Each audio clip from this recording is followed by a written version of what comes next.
Hello, Korematsu community. Mr. Burnham here with a video to help us kind of orient to the 21-22 school year. I have to say that I am extremely excited to have students back here on campus.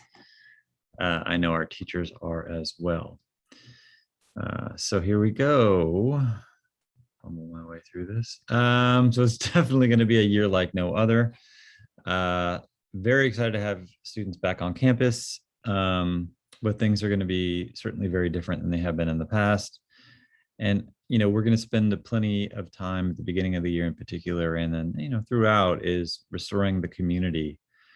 We haven't been a community for quite some time, and that is a priority here for us.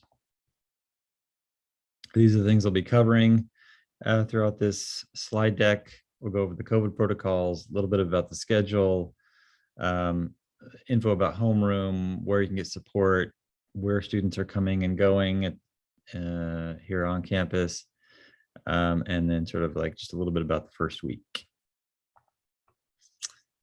So COVID protocols, these are the basics. We'll be using masks. We will be practicing physical distancing whenever possible. We'll be offering testing and staff members will be tested, and then there'll be some other measures that I'll talk about. So as many of you are probably well aware at this point, masks are now mandated on campuses everywhere. That means indoors, in classrooms, in our hallways, on the quad, outside at the lunch area, and obviously during PE as well. There are no exceptions about masks. The video is here. I'm just going to skirt through it because, if you could show your children this, I think many of them are already wearing masks the way they're supposed to, but I wanted to make this available just so people know, over the nose, under the chin, covering the full mask, full face. So they're just, it's not optional. You have to wear a mask. Our students have to wear a mask. All the adults on campus have to wear their masks. If we have students who are refusing to wear masks, we're going to be respectful and ask them to wear their mask. We'll offer them a new mask. We're going to allow students to take short mask breaks. We actually have dots in the hallways. So one student at a time can sneak out of the classroom with the teacher's approval, take the mask down for a minute by standing on the dot, and then moving back into the classroom. We're going to make sure we, let the students know why we're wearing these masks. And if students really continue to refuse to wear masks, we'll be communicating with parents and caregivers, and we'll have to have the child excused from school, picked up from school if that continues. And if it's to the point where the child will only just adamantly refuses, we're going to have to find an alternative educational opportunity for that child. There are a number of options that the district has. I really want to keep the kids on campus. I think it's best for them to be in a larger educational setting. So please encourage them to wear masks, as will we. In terms of physical distancing, the California Department of Public Health does not require this 3 feet of social or physical distancing. We're going to encourage it and do it as much as we possibly can. And, it's a district policy to try to continue to do 3 feet of social and physical distancing. So we'll do it when feasible, but we're not going to do it if it prevents us from 100% in-person learning. We need the kids here on campus. We know it's the best way for them to learn, but we are going to practice it, and we will repeat that to the children, to the students throughout the year. And in particular for the first couple of weeks. We also have restrooms are marked with the number of students that are allowed in each space. So we'll go over that with the kids. And then in terms of our office, we will make sure that we limit the number of folks in the offices to make sure that we allow for that 3 feet of physical distancing. The cafeteria has been reconfigured so that all the seating faces the same direction. And so students are not sitting across from each other. Obviously, when you are eating or drinking, you may remove your mask. We'll also be setting up seating, so kids can eat outside. And our custodial team has been trained to wash, rinse, and sanitize before and after all of our meals on campus.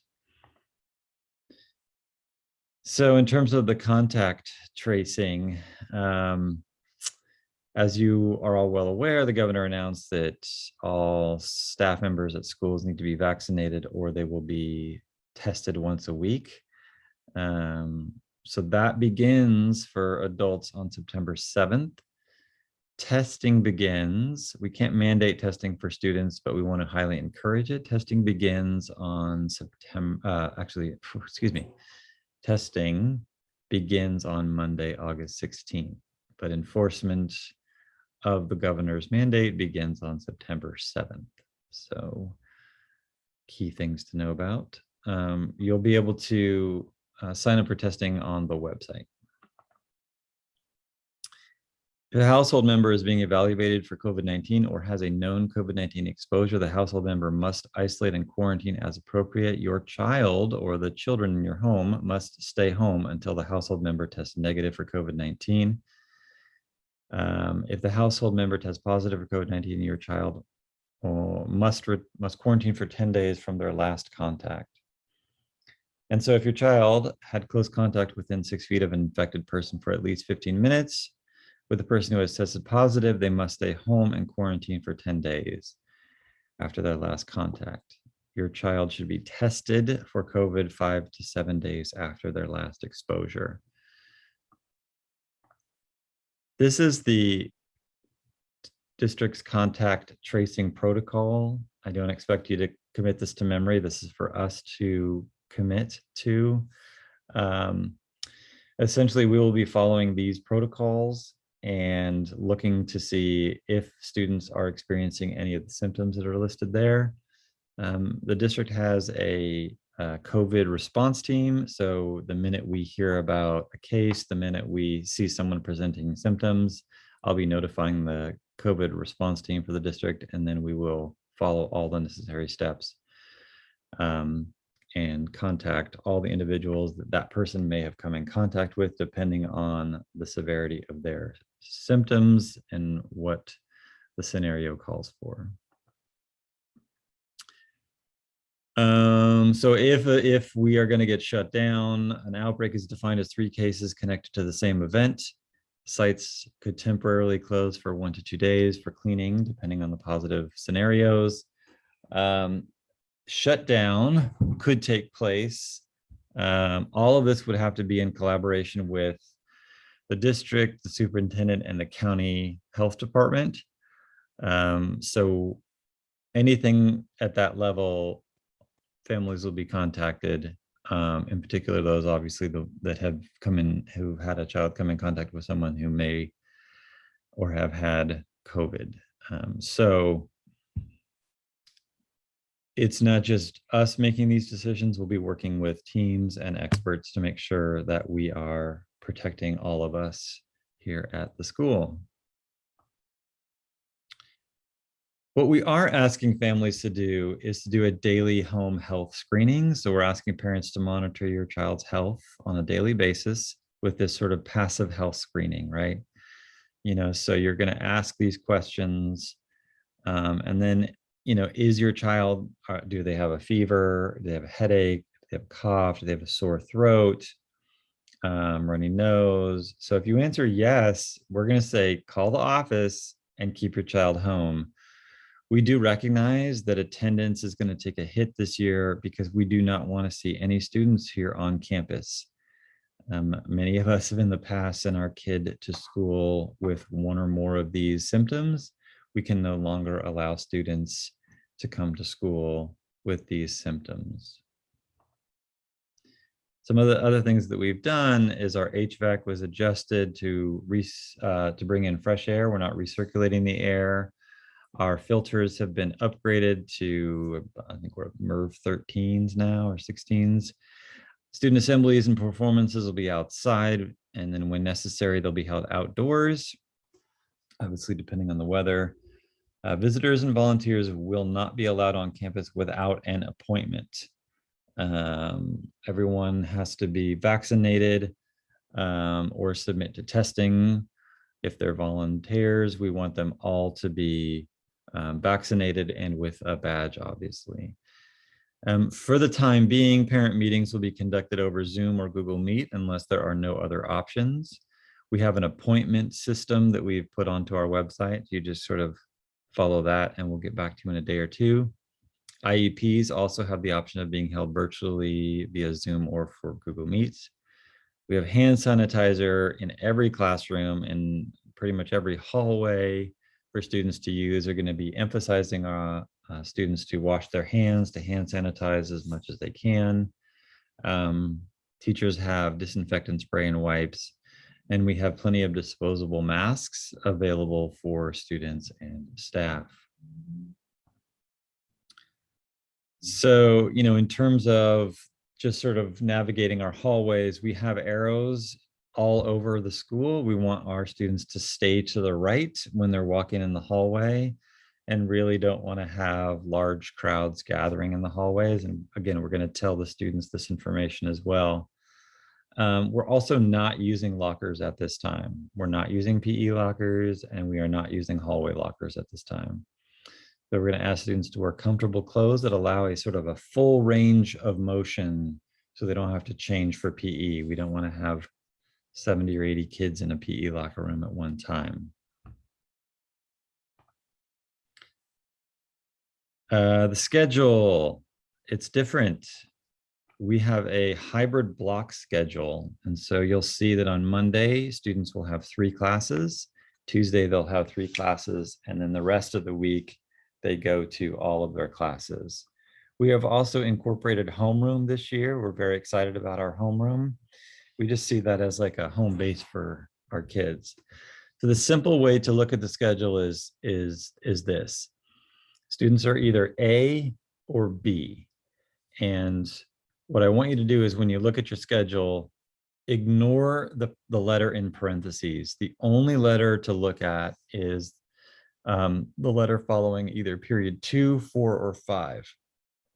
99.5% of our students are going to have period 2 is either going to be an A, period 4 an A or a B, period 5 an A or a B. So period 2 AB, 4 AB, or 5 AB. So what you would do as a student is if you are an A student, that means on Monday after your homeroom class, you would go straight to A lunch.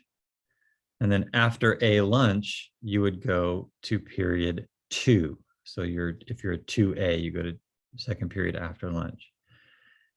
If you're a B student, obviously after homeroom, you go directly to your second period class. After your second period class, you go to your B lunch. So Tuesday, same deal. If you are an A student, the first thing you would do is go to lunch, and the second thing you would do is go to your A period. If you were a B student, you go to the period first, and then you go to lunch. So just pay attention to periods 2, periods 4, and periods 5. Are you an 4B or a 4A? Are you a 2B, a 2A? It should match up. There's a few minor exceptions, but in general, students are either A or B. And we're going to go over this with the students on the first day, the first hour, so they understand the schedule as well. And we will make regular announcements throughout the first 2 weeks so that, frankly, we all understand this interesting schedule.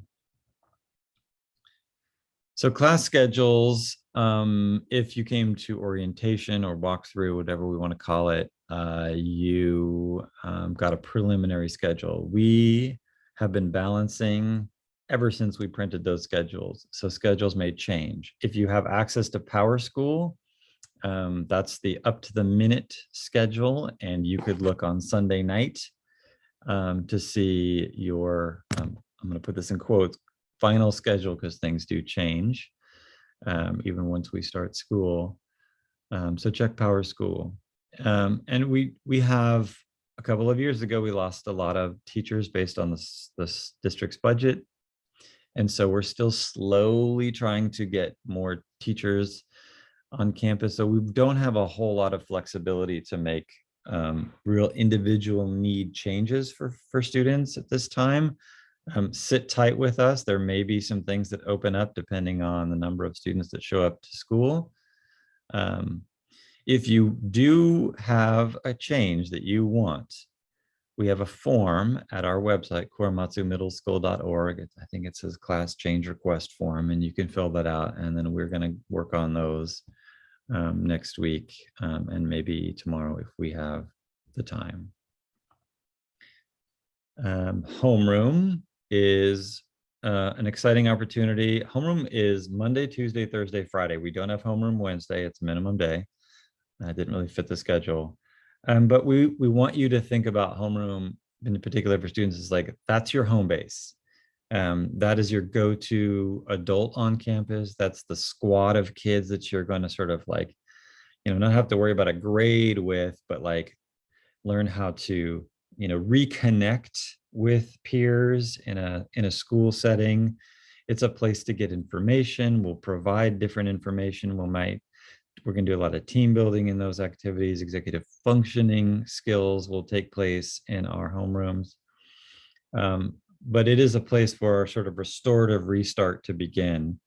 None of us have been on this campus for a long time. None of our students have really been here, except for brief bits in the summer and then in the spring. But in general, nobody's really been here in our classrooms. So it's an opportunity for all of us to re-engage and restart here on the campus. So in terms of finding support on campus, the structure that we want to follow at Korematsu is everything should begin at the teacher level. All questions should start there. If you're unsatisfied, if you're not getting the right answers or you need more, then you would go to your counselors. And as you can see here, Mr. Jones is covering students with the last name of A through LEW, and Ms. Simpson covers the last name LI through Z. If that doesn't work, you can check in with the vice principal, Ms. Krug, who is new this year, but has been a teacher here for several years, so totally knows the system. And then I am the last resort in terms of the support structure here. Other amazing people on this campus to get support from: Ms. Castro is our office manager. Ms. Andrade does attendance. Our registrar is Ms. Cheney.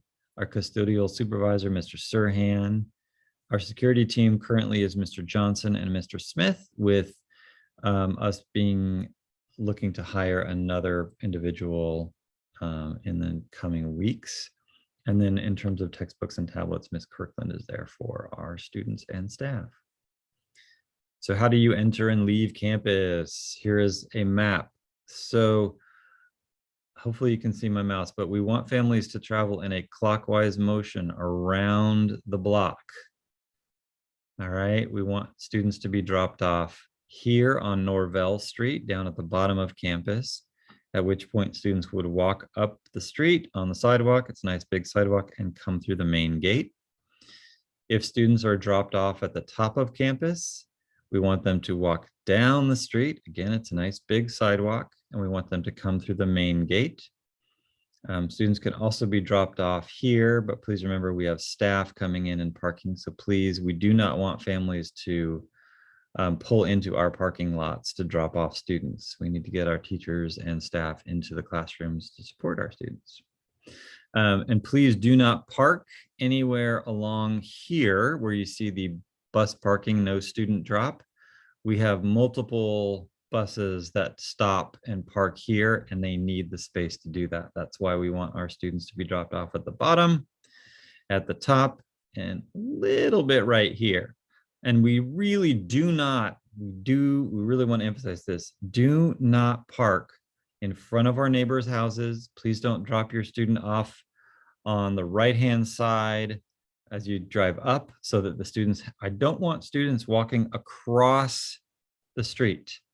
We want them just to hop out of the car right on the sidewalk. All right, that's really important. That's why we want you traveling in this clockwise motion around the school.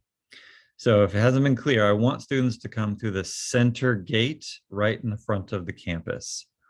We want to have one point of entry. Now, I do know there's some students who are going to ride their bikes, and that's great. We want to encourage that. Bikes should enter through the park side, and there's a parking area by the dance room for bikes. You can also park bikes. There's a few spots in the front of the school that bikes can be parked. And some of those students can walk up. There should be a fewer number of students walking up who are on bikes. But the bulk of our community, 700, 680 kids should be walking directly through the front of campus. We want to be able to monitor that. So there's the gate right in the front. First bell rings at 8:25. That's the signal to head to class. And students must be in class before 8:30. What to expect the first week? Well, we're just going to throw another curveball and say Monday and Tuesday and really Friday next week are a little bit different. And we'll go into the Wednesday through Friday with the students later. But we are starting the week with homeroom. And it's a 60-minute homeroom as opposed to 25-minute homeroom. And this, again, is that re-entry into school, that restart, that let's learn a little bit about the campus and what's going on so that we're not just jumping into an academic class. We don't want students confused at all. And we know it's going to be confusing. We know we've got kids coming from 6th grade who've had a totally different experience for the last 18 months. Same with our 7th graders or rising 8th graders. So we're going to start with homeroom. And the easiest way to do this is we're going to have names, all of the students' names posted in several locations around the school. Students should arrive on Monday, find their name, find the homeroom that they're going to go to, and head to the homeroom for their first class of the day. And you'll see it's a 60-minute homeroom. So we're going to try to cover a lot the first 2 days about the school. After homeroom, you'll have a shortened period 1, 2, and 3. And the same thing for Tuesday. We'll start with homeroom. We'll shorten periods 4, 5, and 6. And then on Tuesday, we're actually ending with homeroom. So that's really like a full load of classes that the students have had over a 2-day period. And we want to reconnect and check in with them, answer any questions that they might have, and then remind them sort of like what's going to happen for the rest of the week. So that's the first 2 days of Monday and Tuesday. It's just about to happen. So what should students bring? Our drinking fountains have been turned off, so students should bring a bottle of water. Obviously, we'll have water at lunch. They should bring their tablet. If they don't have a tablet, we're going to do everything in our power to get them tablets on Monday. And obviously, they should bring a pencil. And a notebook isn't a bad idea either. What not to bring? You don't need to bring your textbooks. Probably won't be bringing your textbooks much at all this year. In fact, almost all of our textbooks are online now. They don't need to bring PE clothes. The decision was made a couple of days ago to close down PE locker rooms. So I think we will be able to use locker rooms in the long run, but for now we're not. And I really want to discourage folks from bringing valuable items. We can't be responsible for lost or stolen items. So please leave that stuff at home. Just bring what you need to go to school, the textbook that we provide, the tablet that we provide, bring a pencil, bring a water bottle, and that's really all you need here. And so in that first hour, you're going to arrive a little bit before 8:25. We serve breakfast starting around 8 o'clock. So if your child wants breakfast, they'll come onto campus about 8. Maybe a little later, and they walk up to the NPR. They can grab a to-go breakfast. They can eat breakfast in the NPR. Remember, not seated in front of someone. And then once they're done, get rid of their garbage and then head down to class when the bell rings. So they'll find their name on those lists, get into their homeroom class, and they'll get a copy of their final schedule in homeroom on Monday. So we have a kind of a fun game, little basketball game to get rid of those preliminary schedules. Also happening the first week, we would like our students to get their pictures taken on Monday. Some students who arrive early can just kind of go in there and get their picture taken if they haven't got it taken. You know, if they took their picture on Tuesday or Wednesday last week, they don't need to take their picture. We will make sure that we get all of our students textbooks and tablets. And we really just, there's going to be a lot of people on campus that students can ask for help, and don't hesitate. If we can't figure it out right away, we will figure out how to help the child. So students should feel free to bug us as much as possible, because we're so excited to have you here and we're ready to help. So I really want to emphasize checking up on korematsumiddleschool.org, our website. I am trying to push everything I can on the website and make that a resource for families. You're going to continue to hear my robocalls. Sorry, it's just a good way to connect with families. And then this is really kind of it's different than the robocall. It's different than the Power School forms that we need you to get your emails and all that kind of stuff. I'm trying to do an email and text initiative, which I'm calling the ETI. I have a form that's on the website. I want to be able to communicate with families quickly. And I know a lot of us rely on text messaging. And so I'm trying to gather as a separate system for emails, for texts.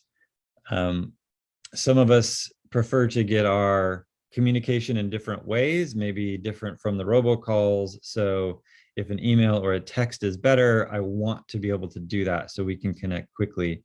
This is a year that we're going to need to be able to connect quickly to families. If someone is sick, if they've been exposed to someone who is sick, we need to be able to communicate quickly. So that's why I'm also pushing for this email and text initiative. And I'll be putting this slide deck without the narration, the long-winded narration, I do apologize. I'll be putting this on the website as well, so you could click this link from the website from this slide deck also. So just, you know, a reminder, like, we're a community. We have this beautiful thing where we have so many different feeder schools coming into this one spot. And I think that's the real value of this school. It's being around other students that maybe your student hasn't been around in school. And we all learn best from one another.